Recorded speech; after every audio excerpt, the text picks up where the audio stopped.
결혼 생활 8년을 청산하고 다시 솔로로 돌아온 40대 여자입니다. 8년?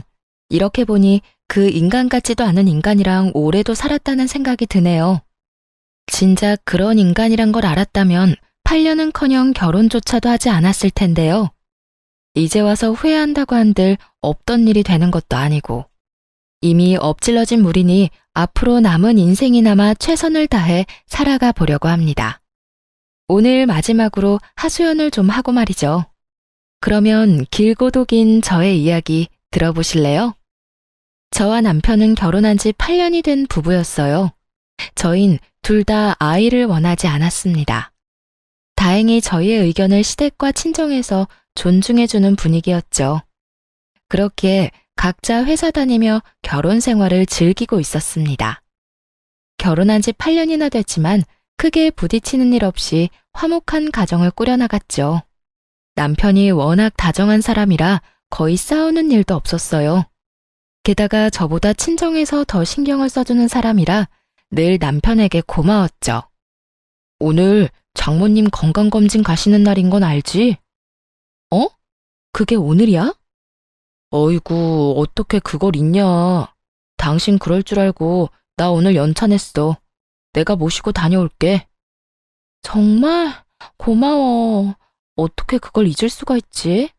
당신 아니었음 오늘 큰일 날 뻔했네. 바쁘다 보면 그럴 수도 있지. 장모님은 내가 잘 모시고 다녀올 테니까 당신은 출근이나 잘하세요. 이렇듯 남편은 제가 잊은 친정 일에도 발벗고 나서 주었어요. 그런 남편의 모습에 결혼 하나는 정말 잘했다는 생각도 많이 했고요. 남편의 이중적인 모습에 속고 있다는 것은 꿈에도 모르고 말입니다. 그렇게 잘 지내던 어느 날 몸이 이상하다는 느낌이 계속 들더라고요. 덜컥 겁이 났어요. 혹시나 암 같은 큰 병은 아닌가 해서 말이죠. 걱정을 가득 안고 병원에 가보니 그곳에서 뜻밖의 이야기를 듣게 되었어요. 축하합니다. 임신입니다. 네, 임신이라고 하더라고요. 상상하지도 못한 임신이었죠. 피임기구도 제대로 쓰고 있을 뿐더러 가능성이 높은 날은 피했는데 그 희박한 가능성을 뚫고 생긴 아기였어요. 아기를 원한 적은 없었지만 축복이라는 생각이 들었어요. 정말 말도 안 되는 확률로 온 아기잖아요. 하늘에서 보내준 선물이라는 생각이 들만하죠. 바로 남편에게 임신 사실을 알렸습니다. 남편도 많이 놀라고 얼떨떨하겠지만 결국엔 기뻐할 거라 믿어 의심치 않았어요. 하지만 남편은 임신 소식을 듣자마자 화를 내더라고요.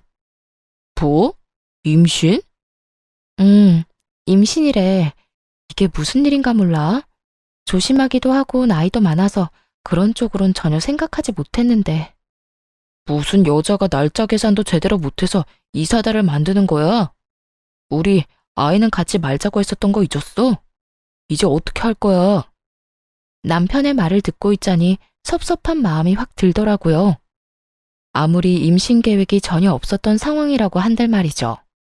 거기에다 저딴 식으로 대뜸 화를 내니 기분이 상하기도 했고요.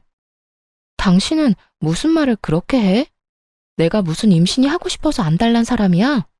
뭐 싫다는 당신한테 마구잡이로 달려들어서 몰래 한 임신이야? 그런 것도 아닌데 왜 말을 그딴 식으로 해? 언성을 높이며 남편에게 따져 물었어요. 그제야 남편은 제정신이 돌아왔는지 눈치를 살피며 이상한 변명을 늘어놓더라고요. 아니, 난 그런 뜻이 아니라 너무 놀라서 그랬지. 왜 사람이 너무 당황하고 놀라면 언성이 높아지잖아. 나도 모르게 너무 놀라서 그랬어. 당신 기분 많이 나빴지? 그런 뜻으로 한 말은 아니었어. 그러니까 오해하지 말고 기분 풀어. 오해?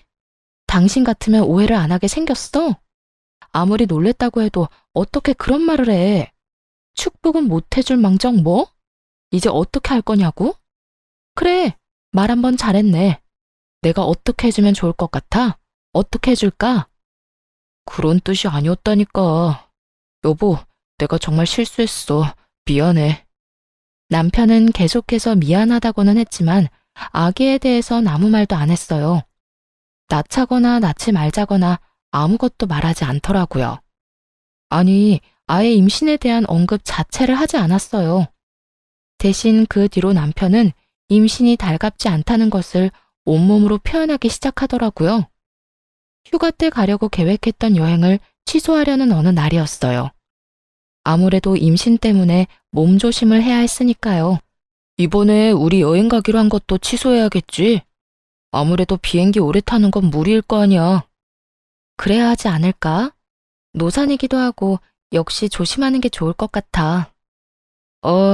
이게 뭐야? 임신 때문에 계획대로 되는 일이 하나도 없어. 지금도 이런데 애 태어나면 더 할 거 아니야. 이래서 내가 아기 갖기 싫다고 한 거였는데. 이런 남편의 말을 듣는데 짜증이 확 나더라고요. 임신하면 그렇지 않아도 몸도 힘들고 마음도 힘들잖아요. 그런데 남편까지 저런 말로 임신이 달갑지 않다는 걸 표현하니 화가 났어요. 그래서 하고 싶은 말이 뭔데? 애를 낳자는 말이야, 낳지 말자는 말이야? 싫으면 지금 말해. 그렇게 말 빙빙 돌리지 말고. 안 그래도 힘든 사람 더 힘들게 하지 좀 마. 그간 남편에게 하고 싶었던 말을 쏟아냈습니다. 그렇게까지 화를 내니 남편은 한 발 물러서 또 눈치를 살피더군요. 아니, 그런 뜻이 아니잖아. 그냥 나는 아쉬워서 그렇지. 이번 여행 우리가 정말 기대했었는데 이렇게 취소해야 하니까 아쉬워서 그랬어. 여행 취소해서 아쉬운 것도 당신이 달갑지 않아 하는 것도 다 알아. 근데 이왕 생긴 아기 축복이라고 생각하고 좋게 말해주면 안 돼? 없을 것도 아니고 낳아서 키워야 하잖아. 대체 언제까지 그렇게 임신 탓하고 있을 건데? 미안해. 내가 생각이 짧았어. 당신도 많이 힘들 텐데 말 그렇게 해서 미안해. 남편은 또다시 미안하다고 하며 상황을 넘기려 했습니다. 그렇게 계속 반복되는 남편의 반응에 스트레스를 많이 받았죠. 그러면서 정말 이 아기를 낳아도 되는 것인지 걱정도 되더라고요. 지금도 저러는데 출산 이후 남편이 어떻게 변할지 모르는 일이니까요. 막상 낳은 아기가 너무 예뻐 남편이 좋게 변한다면 더없이 행복한 결말일 테지만 그렇지 않은 경우라면 상상도 하기 싫더라고요. 그건 저에게도 나쁘겠지만 태어날 아이에게도 끔찍한 상황일 게 분명했으니까요. 그러는 와중 시부의 생신날이 되었습니다. 매년 밖에서 하던 생신잔치를 갑자기 집에서 한다고 하더라고요. 그렇지 않아도 컨디션이 좋지 않은 몸인데 시부의 생신이니 어쩌겠어요. 힘들게 장을 봐 시댁으로 갔습니다. 그날따라 남편의 회사 일로 시모는 볼일로 바빠 혼자 생신상을 준비했어요. 그렇게 홀로 정신없이 음식을 준비하는데 갑자기 배가 참을 수 없이 아파오더라고요. 아래쪽에서 무언가 흘러나오는 느낌이 들어 급하게 병원으로 갔죠. 보통 큰일이 아니라고 직감했지만 그땐 이미 늦은 후였습니다. 아기가 하늘나라로 갔다는 소식을 듣고 말았으니까요. 그렇지 않아도 노산이었던 터라 조심 또 조심했어야 했는데 온종일 음식을 하느라 애를 썼더니 몸이 버티지 못했던 것이었어요. 병실에 누워있으니 소식을 전해 들은 시부모님과 남편이 오더라고요. 누워있는 저를 본 시모는 눈물까지 흘리며 손을 쓰다듬어 주셨어요. 그러고는 남편을 질책하기 시작하시더라고요. 넌 네 마누라가 임신했으면 진작 나한테 말을 했어야지. 그랬으면 이런 일은 없었을 거 아니야. 아니, 애초에 네 마누라가 임신했다는 사실을 알긴 했었던 거야? 시모의 질책이 쏟아지자 남편은 다 기어들어가는 목소리로 대답했습니다. 내가 남편인데 그걸 왜 몰랐겠어. 혹시나 해서 좀 지나면 말씀드리려고 했어요. 안 하느니만 못한 남편의 답은 시모의 화에 기름을 부어버렸습니다. 이어 시모의 입에서 나온 말들은 저를 충격에 빠뜨리기에 부족함이 없었어요. 그걸 아는 녀석이 왜 이번 생신은 집에서 축하하자고 우겨댄 거야? 내가 오늘 볼 일이 있어서 음식할 시간 없다고 말했지? 그래도 집에서 할 거라고 그렇게 우기더니 그렇지 않아도 네 와이프 노산인데 고생할 건 생각도 안 한 거야? 시모의 말을 들어보니 시댁에서 시부의 생신을 축하하자고 남편이 우겨댔더라고요. 시모가 약속이 있어 그건 곤란하다고까지 했는데도 말이죠. 남편은 시모의 말에 크게 당황하더니 말도 안 되는 변명을 해대기 시작했어요. 아니, 바깥 음식 먹기 지겹잖아. 난 그냥 집에서 간단하게 미역국이나 먹으면 되겠지 하는 마음에 그랬던 거야. 나라고 일이 이렇게 될 줄 알았겠어? 몰랐다는 말만 하면 그만이야? 애는 둘째 치고 네 와이프 몸 상한 거는 어떻게 할 거야? 나도 속상해. 나라고 마음 편한 줄 알아. 나도 정말 이렇게 될 줄은 몰랐다고. 남편은 일이 이렇게 될 줄 몰랐다고 계속해서 말했어요. 하지만 의심의 끈을 놓을 수가 없더라고요. 아무래도 제 몸에 무리가 가게 하기 위해 남편이 일부러 이딴 짓을 벌인 것 같았어요. 그렇지 않고서야 어떻게 설명할 수 있을까요? 갑자기 집에서 생신상을 준비하자느니 타이밍 좋게 회사에 급한 일이 생겼다느니 평소와 다른 행실이 의심스럽기 짝이 없었죠. 무엇보다 수상한 건 남편이 지나치게 제 눈치를 살핀다는 거였어요. 물론 유산을 했으니 눈치를 살피는 게 당연하긴 했죠. 그런데 눈빛이 뭔가 이상했습니다. 걱정과 우려가 섞인 눈빛이 아니라 초조함이 담긴 눈빛 같더군요. 마치 죄 지은 사람이 눈치를 살피는 것처럼요. 그렇게 남편에 대한 의심은 나날이 커졌습니다. 그리고 유산의 아픔에서도 쉽게 벗어나지 못하고 있었어요. 갑작스러운 임신과 그보다 더 갑작스러운 유산은 생각보다 큰 아픔으로 다가왔어요. 나이가 있어서 그런지 회복도 더디더라고요. 몸이 성치 않은데 마음도 힘든 상황이 이어지니 결국 회사를 그만두었습니다. 몸과 마음을 다스리는 데 집중해 보려고요. 그렇게 혼자 힘든 시간을 보내고 있는데 친정엄마가 여행을 제안하더라고요. 당시 엄마의 생신이 다가오고 있었는데 겸사겸사 다 함께 떠나자고 말이죠.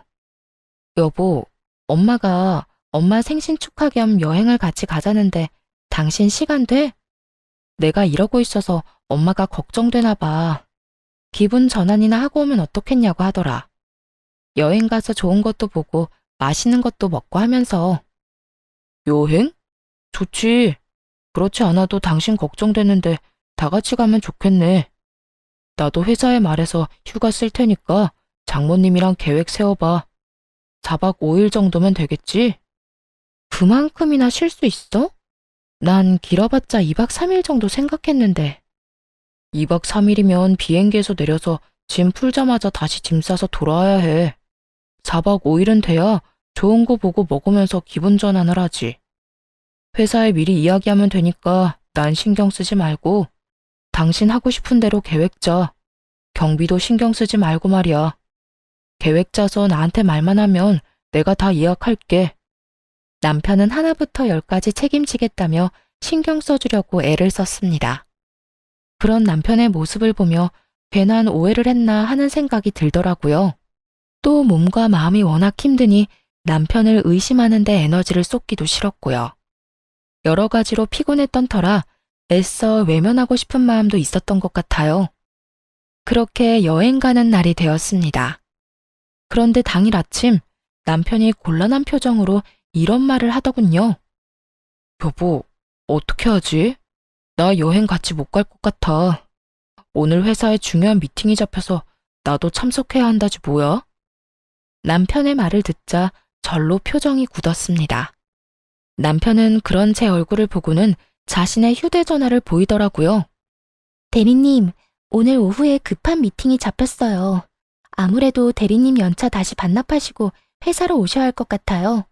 부장님께서 빨리 대리님께 연락하라고 하셨어요.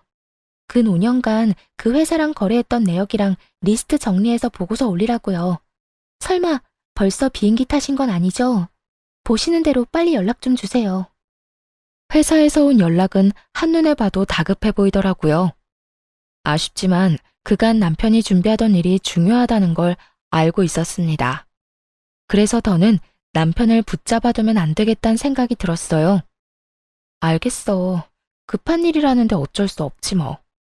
여행은 부모님이랑 다녀올 테니까 당신은 신경 쓰지 말고 회사 가봐. 아니야. 오후 미팅이라고 하니까 당신 공항에 데려다주고 가면 돼. 장모님이랑 장인어른은 따로 가신다고 했으니까 당신 혼자 가야 할 거 아니야. 그럴 시간이 돼? 보고서 작성도 해야 하잖아. 빨리 모셔다 드리고 회사 가서 하면 다 됩니다. 얼른 가자. 당신 가는 거 보고 이래야 일이 잘 될 것 같아서 그래. 남편은 한사코 공항까지 데려다 주겠다고 했어요. 그래서 하는 수 없이 남편의 배웅을 받으며 비행기에 올라탔습니다. 그렇게 좌석에 앉아 휴대전화를 꺼냈을 때였어요. 전원을 끄기 전에 남편에게 고맙다는 문자를 보내려고요. 그런데 마침 카톡이 하나 오더라고요. 자기야, 우리 집사람 지금 비행기 탔어. 4박 5일 동안 자유야. 어디야? 내가 지금 데리러 갈게. 남편에게서 온 연락이었어요. 미리 보기 내용을 보자마자 이게 무슨 말인가 싶어 카톡에 들어가 봤죠. 그 짧은 순간에 남편이 대화를 삭제했더라고요. 카톡을 보내고 난 후 바로 삭제를 하면 수신인 휴대전화에서도 삭제가 되잖아요. 바로 그 기능을 사용한 것이었어요. 남편이 아무리 재빨리 삭제를 했다고 한들 이미 두 눈으로 모든 걸 정확히 본 뒤였죠. 그렇게 남편이 외도를 저지르고 있다는 걸 확신하게 되었습니다.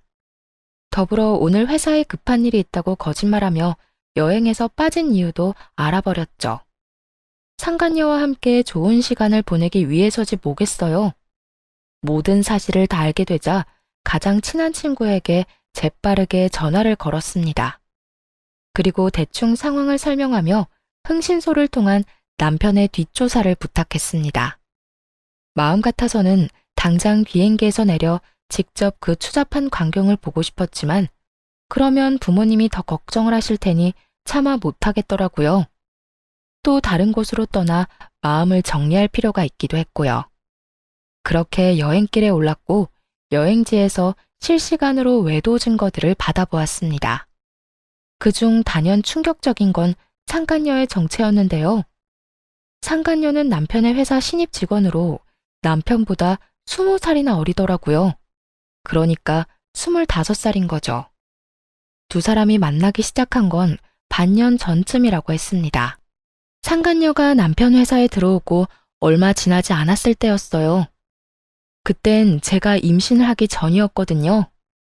그제야 남편이 왜 그렇게까지 임신에 불만을 표현했는지 알겠더라고요.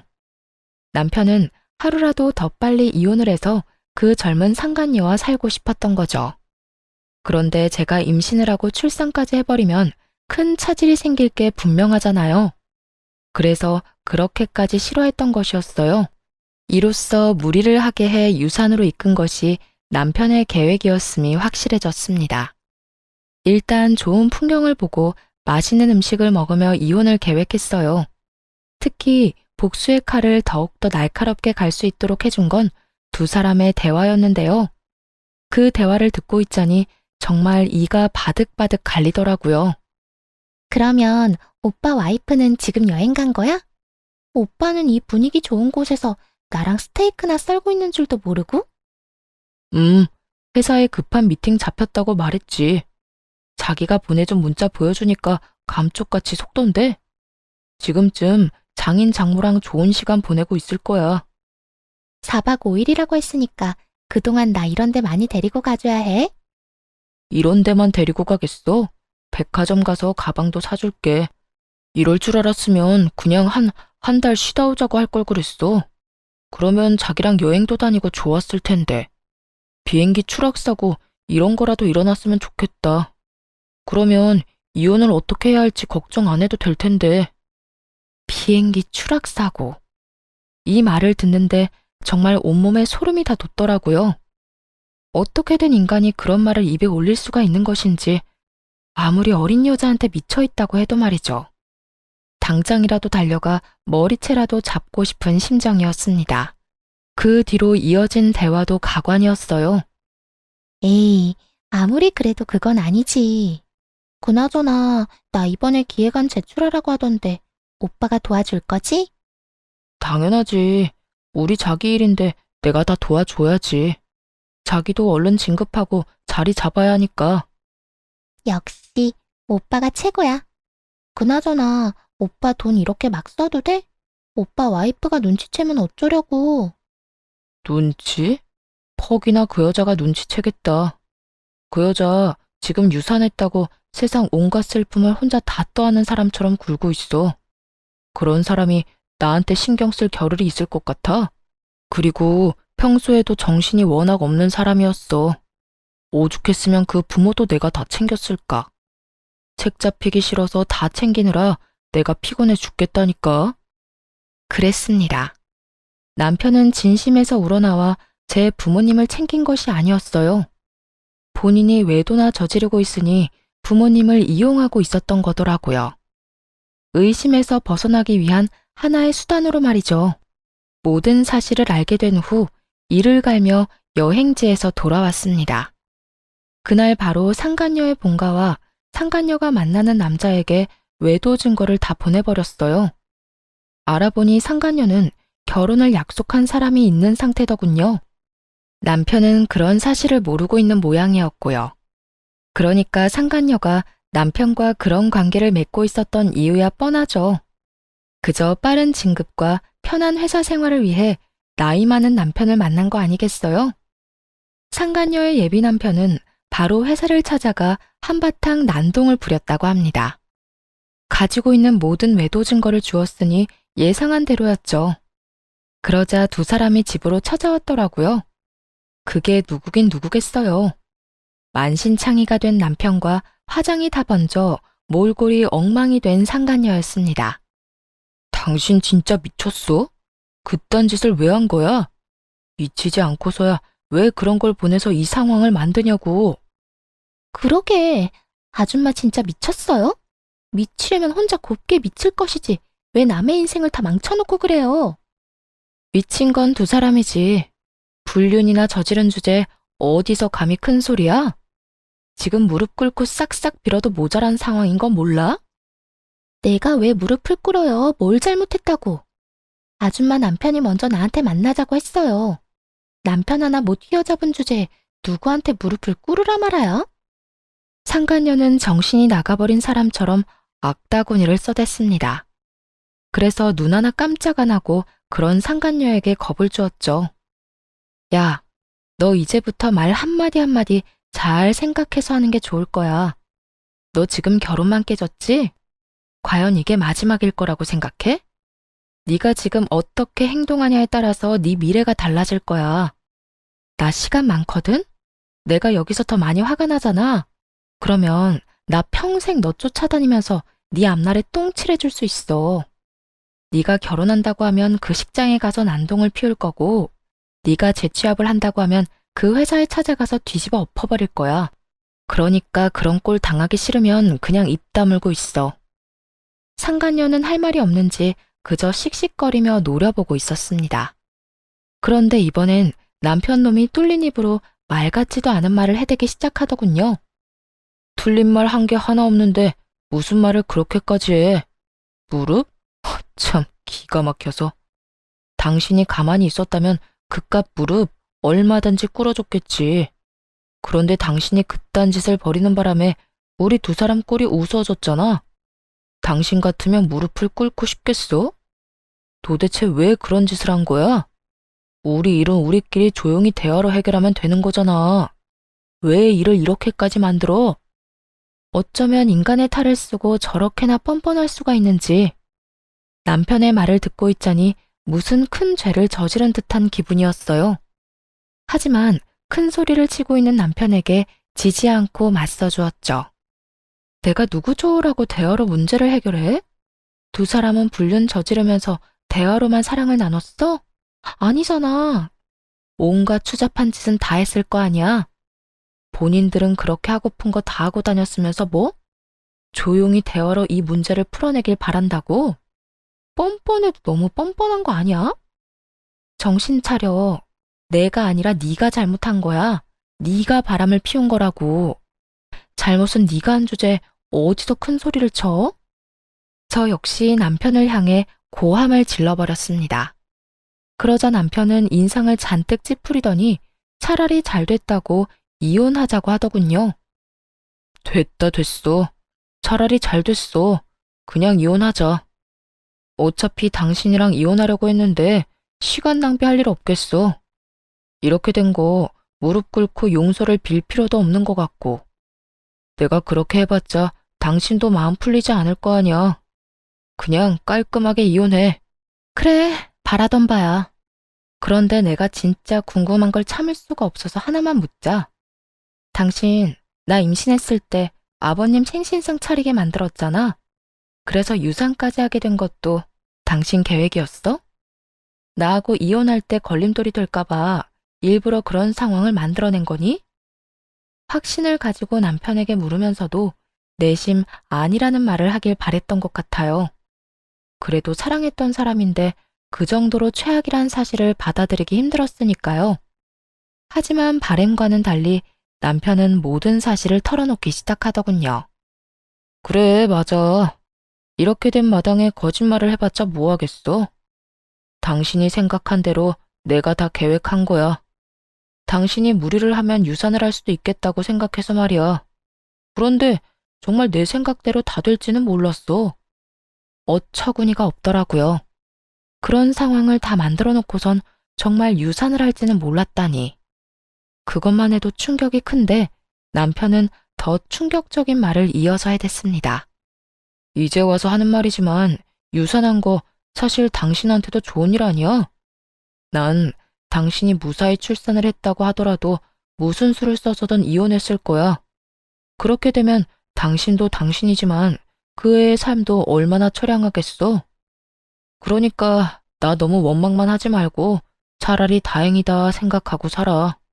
그게 당신한테도 좋으니까 말이야. 남편의 말을 들으니 정말 너무 화가 나 눈앞이 새하얗게 되더라고요. 그대로 바로 손에 들고 있던 커피를 남편의 얼굴에 부어버렸습니다. 그리고 이게 무슨 짓이냐고 고함을 지르는 남편에게 한마디 해주었어요. 이 인간 같지도 않은 쓰레기가 그걸 지금 말이라고 해? 다행, 네가 쓰레기라는 걸 지금이라도 알아서 다행스럽다 정말. 더는 얼굴 보고 있는 것도 구역질나니까 당장 꺼져. 저 여자 데리고 당장 내 눈앞에서 사라지라고. 나라고 다를 줄 알아? 나도 당신 얼굴 보면 구역질나. 다 늙어빠진 주제 성격만 더러워서는 바로 이혼할 준비나 해. 괜히 나한테 복수한다 치고 이혼 안 한다고 버티지 말고. 그래야 이 예쁘고 젊은 애랑 하루라도 빨리 결혼해서 살 거 아니야? 위자료는 얼마든지 줄 테니까 바로 도장이나 찍어. 알겠어? 남편은 끝까지 뻔뻔하게 나왔습니다. 그런데 그런 남편에게 상간녀가 대신 복수를 해주더라고요. 아저씨 미쳤어요? 내가 왜 아저씨랑 결혼을 해요? 앙칼진 상간녀의 말에 남편이 화들짝 놀라며 상간녀를 바라보더군요. 이런 반응을 예상도 못한 눈치였어요.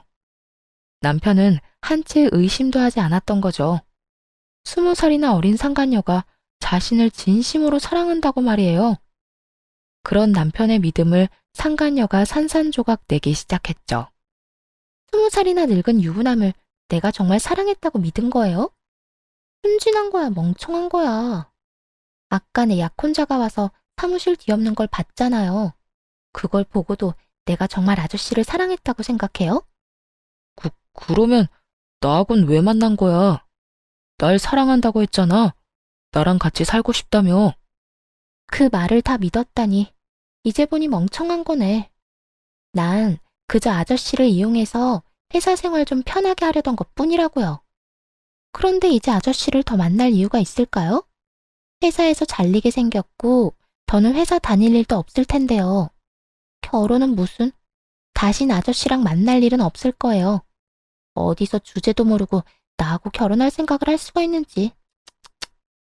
상간녀는 최선을 다해 열변을 토하며 진실을 말했어요. 막상 남편은 제대로 듣지 않고 있었지만요. 저런 모욕적인 말을 들으면서도 상간녀를 붙잡고 헛소리할 정도였으니까요. 자기야, 진짜 왜 그래? 지금 집사람이 보고 있어서 그래? 자기도 다 들었잖아. 나 이제 저 여자랑 곧 이혼해. 그러면 자기랑 행복하게 살 수 있다고. 남편은 제가 아니라 상간녀에게 무릎을 꿇고 울고불고 매달리고 있었습니다. 하지만 상간녀는 그런 남편의 손을 가차없이 뿌리쳐버리더군요. 아, 진짜. 구질구질하게 왜 이래? 말귀를 못 알아먹어요? 난 평생 노인네 뒷바라지나 하면서 살 생각 전혀 없다고요. 그러니까 아저씨도 꿈 깨세요. 상간녀는 한결같이 냉정한 모습으로 남편을 대했어요. 그런 상간녀의 모습에 남편은 드디어 현실을 자각한 듯 원망을 쏟아내더라고요. 다 진심인 거야? 네가 어떻게 나한테 이럴 수가 있어? 어떻게 나한테 이럴 수가 있냐고. 내가 너한테 지금까지 뭘 해줬는데? 누가 해달라고 했나? 다 자기가 해주고 싶어서 했으면서 이제 와서 왜 저래? 상간녀는 절망을 쏟아내는 남편이 지긋지긋하다는 듯 굴었습니다. 더 이상 듣고 있고 싶지 않았어요. 그대로 그 꼴값을 떠는 인간들을 집에서 내쫓아 버렸습니다. 두 사람은 한참을 현관문 앞에서 다툰다 싶더니 경비분의 손에 쫓겨났습니다. 워낙 시끄러워서 다른 주민이 신고라도 했던 거겠죠.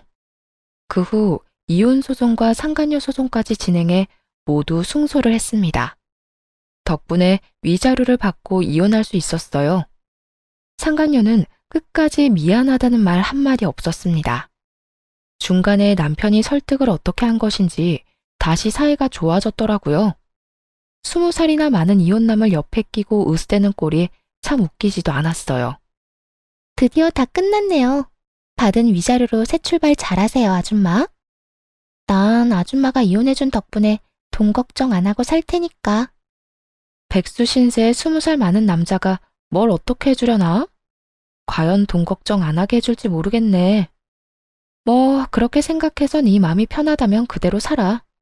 정신 건강에는 좋겠네. 어머, 아줌마 몰랐어요? 우리 자기 집에 재산이 좀 있다던데. 그래서 그렇게 쉽게 이혼한 건가? 들어보니까 우리 오빠 물려주려고 건물도 처분하시려고 한다던데요? 그렇지, 오빠. 그럼 내가 다 알아봤지. 3층짜리 건물 처분하려고 부동산에 내놨다고 하더라고. 그거 처분하면 누굴 주겠어? 하나뿐인 아들인 날 주시겠지. 내가 그 돈으로 우리 자기 돈 걱정 없이 살게 해줄게. 자기는 그냥 내 옆에 있기만 해. 들었죠? 아줌마는 좀 억울하겠어요. 더럽고 치사해도 참고 버텼으면 돈은 펑펑 쓰면서 살았을 텐데. 볼 꼴 못 볼 꼴 다 보고 이 대박 기회를 놓쳤으니 얼마나 억울하겠어? 내가 아줌마 억울하지 않게 부지런히 잘 쓸게요, 그 돈. 들어보니 전 남편은 상간녀를 전 시댁의 재산으로 홀린 듯 하더라고요. 그제야 왜 둘의 사이가 다시 좋아졌는지 이해가 됐습니다. 상간녀는 결혼도 무산되고 본가에서도 쫓겨났으니 갈 곳이 없었겠죠. 그러다 전 남편이 재산을 받을 것 같자 나이 많은 그의 곁을 남기로 한 것이었고요. 그래서 시샘이 나거나 후회했냐고요? 전혀요. 억만금을 준다고 해도 저 남자와는 더 살 생각이 없었습니다. 또 시부모님은 저딴 인간에게 재산을 물려주실 분들이 아니라고 확신했어요. 그래서 별로 약이 오르지도 않더군요. 그리고 만에 하나 그 돈을 물려받는다고 쳐도요. 저렇게 이루어진 가정이 평탄할 리 없지 않겠어요? 마음대로 해라. 그런데 있잖니. 세상 모든 것이 네 뜻대로 흘러가진 않을 거야. 그 돈이 정말 네 손으로 들어오게 될지는 난 잘 모르겠다. 그래도 넌 그렇게 믿고 살아. 그래야 네 말대로 노인네 뒷바라지 할 의욕이라도 생길 테니까. 그렇게 말한 후 홀로 돌아와 그 두 사람을 잊고 살려고 노력했어요. 그런데 3개월이 지난 어느 날 전 시부모님이 찾아왔더라고요. 아가, 잘 지냈니? 우리가 이제야 너희가 왜 이혼을 했는지 자세히 알게 되었어.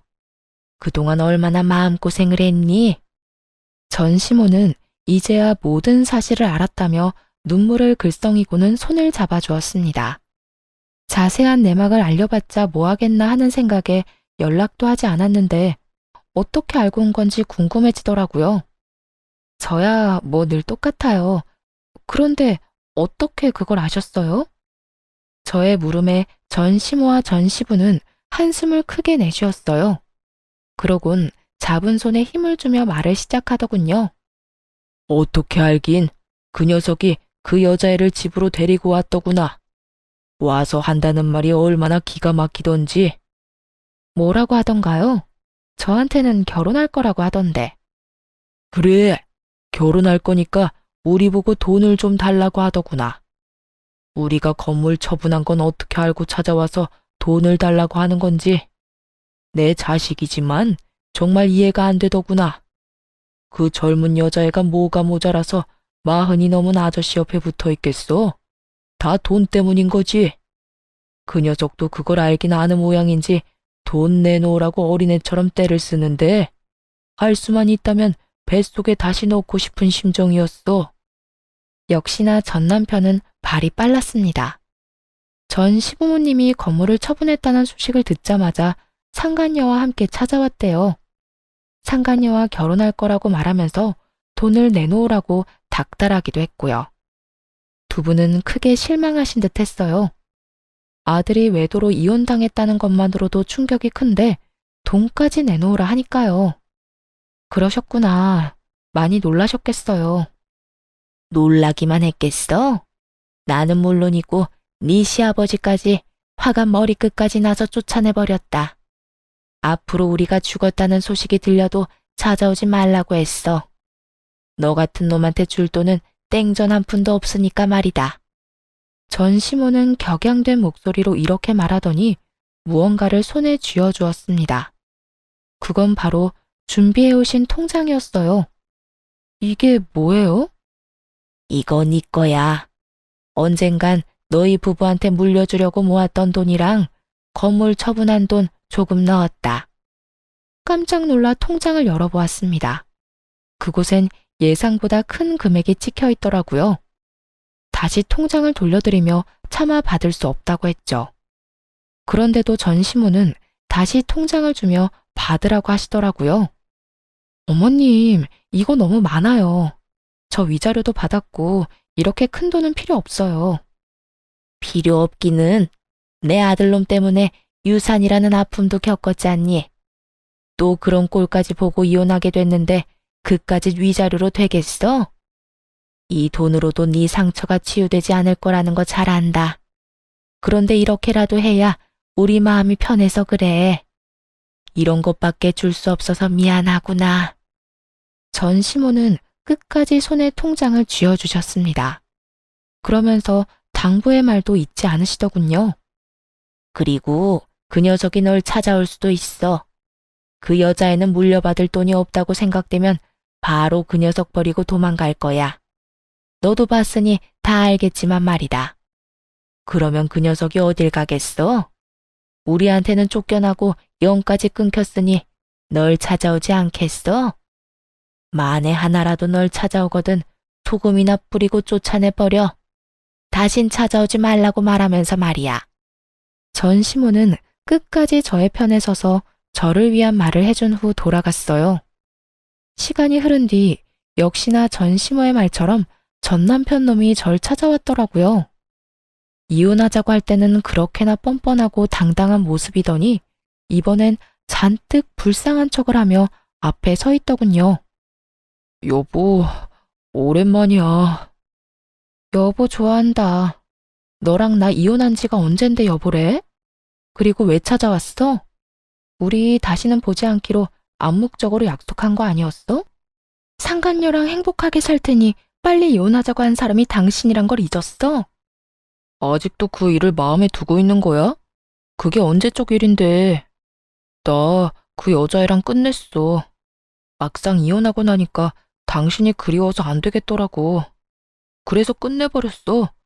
당신한테 돌아오려고 말이야. 입에 침이나 바르고 거짓말을 하는 건지 전 남편은 얼굴색 하나 안 변하고 오로지 절 너무 사랑해서 돌아온 거라고 하더군요. 상간녀의 말처럼 멍청하기 짝이 없었어요. 이제와 후회한다고 내가 그리워 돌아왔다고 하면 뭐 달라지나요? 이쪽은 받아줄 생각 요만큼도 없는데 혼자서 확신하는 눈치였어요. 모두 없던 일로 하고 자신을 받아줄 거라고 말이죠. 당신은 내 생각 안 났어? 그래도 연애까지 합치면 우리가 함께한 세월이 10년이 넘는데 가끔 내 생각 나지 않았느냐고. 이제 와서 이딴 말 하는 거 보니까 그 어린애가 도망이라도 갔나 봐? 그걸 어떻게... 다 아는 것 같으니까 솔직하게 말할게. 그 애 그냥 도망가 버렸어. 내가 받을 재산 없고 부모님하고 연도 끊기니까 알아채고 바로 도망치더라. 정말 뒤도 한번 돌아보지 않더라고. 내가 이때껏 쓴 돈이 얼만데 정말 나쁘지 않아? 진짜 이런저런 일 다 겪으면서 느낀 건데 당신만한 여자가 없더라고. 당신처럼 나랑 잘 맞고 나를 잘 이해해주는 사람이 없었어. 그래서 하는 말인데 나랑 다시 시작하면 안 될까? 전 남편은 어느새 뻔뻔한 모습으로 돌아와 다시 시작하자는 말을 했어요. 그래서 어떻게 했냐고요? 그런 남편의 얼굴에 손에 쥐고 있던 굵은 소금을 뿌려주며 이렇게 말했죠. 이거나 먹고 떨어져. 어디서 꼴같았게 재결합을 우는애? 내가 미쳤어? 너 따위 놈이랑 다시 살게. 너 같은 거 돈 주면서 데리고 살라고 해도 싫다 이 말이야. 전 남편은 이런 반응을 예상하지 못했다는 듯 황당하단 눈빛으로 바라보더군요. 그러더니 이내 표정을 바꿔 본색을 드러내기 시작했어요. 그래, 그러면 돈이나 좀 내놔. 돈? 나한테 돈 맡겨놨어? 뭐 이리 당당하게 돈을 달래? 나 다 알고 있거든. 우리 부모님이 당신한테 돈 줬지? 내가 다 듣고 왔으니까 발뺌할 생각하지 마. 그거 원래 내가 다 받았어야 할 돈이야. 그러니까 그 돈 내놓으면 조용하게 가줄게. 뭐 이런 미친놈이 다 있나 싶었어요. 기껏 찾아와서 한다는 짓이 하소연과 돈 타령이라니. 이 와중에 미안하다는 말은 한마디도 하지 않고 말이죠. 너 미쳤니? 내가 그 돈을 줄 것 같아? 정신 좀 차려라. 이 돈 정당하게 내 손에 들어온 돈이야. 그런 돈을 내가 왜 당신을 줘? 당신 같으면 주겠어? 정당? 정당 같은 소리 하네. 전부 우리 부모님 돈인데 남인 당신이 그 돈을 왜 받아? 그거 내가 소송 걸면 다 나한테로 돌아오게 되어 있어. 그러니까 그때 가서 후회하지 말고 지금 내놔. 지금 나한테 주면 그 돈의 절반은 당신 줄게. 예정을 생각해서 말이야. 아, 그러셔? 그러면 당신이 말한 대로 소송 걸어. 걸면 되겠네. 그렇게 깔끔한 방법을 두고 왜 여기 와서 이 난리야? 피차 얼굴 보기도 싫은 사이에 이러고 있지 말고 가서 변호사나 선임해. 그래야 이 아까운 돈 한 푼이라도 받아갈 거 아니야. 전 남편에게 한마디도 지지 않고 맞섰습니다. 그러자 전 남편은 할 말이 없었는지 난동을 피우더라고요. 야, 얼른 돈 못 내놔? 돈 줄 때까지 여기서 안 나갈 거니까 그런 줄 알아. 잘 됐네. 그렇지 않아도 갈 곳도 없었는데 계속 여기서 지내면서 돈 받아가면 되겠어. 내 꼴 보기 싫다고 했지? 그런데 어떻게 하냐? 난 당신한테 돈 받을 때까지 안 나갈 건데. 기어이 전 남편은 바닥에 드러누워 눈을 감아버렸습니다. 그런 전 남편의 모습을 보며 끝까지 진상이다 싶었어요.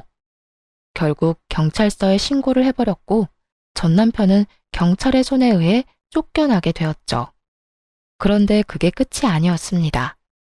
이번에는 상간녀에게 연락이 다 왔더라고요.